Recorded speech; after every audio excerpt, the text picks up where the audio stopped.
ఇదేంది ration card ఈ KYC అట. రేషన్ కార్డు ఈ కేవైసీ ఏంది?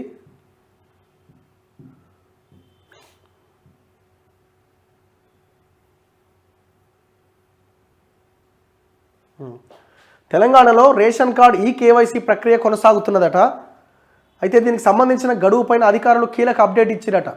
రేషన్ కార్డు లబ్ధిదారులు ఎవరైతే ఉన్నారో జనవరి 31వ తేదీలోగా ఈ కేవైసీ పూర్తి చేసుకోవాలని రాష్ట్ర పౌర సరఫరాల శాఖ కమిషనర్ స్పష్టం చేశారు.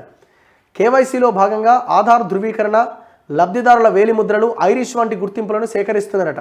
రేషన్ డీలర్ల వద్ద ఈ పాస్ యంత్రం ద్వారా లబ్ధిదారులు కేవైసీ పూర్తి చేసుకోవాలని అధికారులు సూచిస్తున్నారు. శనివారం నాటికి ఈ ప్రక్రియ 70.80% పూర్తయిందట.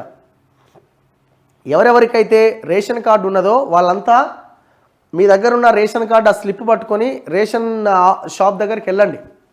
వాళ్ళ దగ్గర ఒక మిషన్ ఉంటుంది. ఆ మిషన్ ద్వారా మీ వేలిముద్రలు, మీ ఐరిష్ తీసుకుంటారట. ఇది అప్డేట్ చేస్తారు. మళ్ళీ అప్డేట్ చేయకపోతే మళ్ళీ మీ రేషన్ కార్డు క్యాన్సిల్ అయ్యే అవకాశం ఉండొచ్చు. అందుకే ఎవరెవరి దగ్గర అయితే ఈ వైట్ రేషన్ కార్డు ఉన్న వాళ్ళు ఉన్నారో వాళ్ళు మీ సెంటర్స్, ఆ డీలర్స్ దగ్గరికి వెళ్ళండి.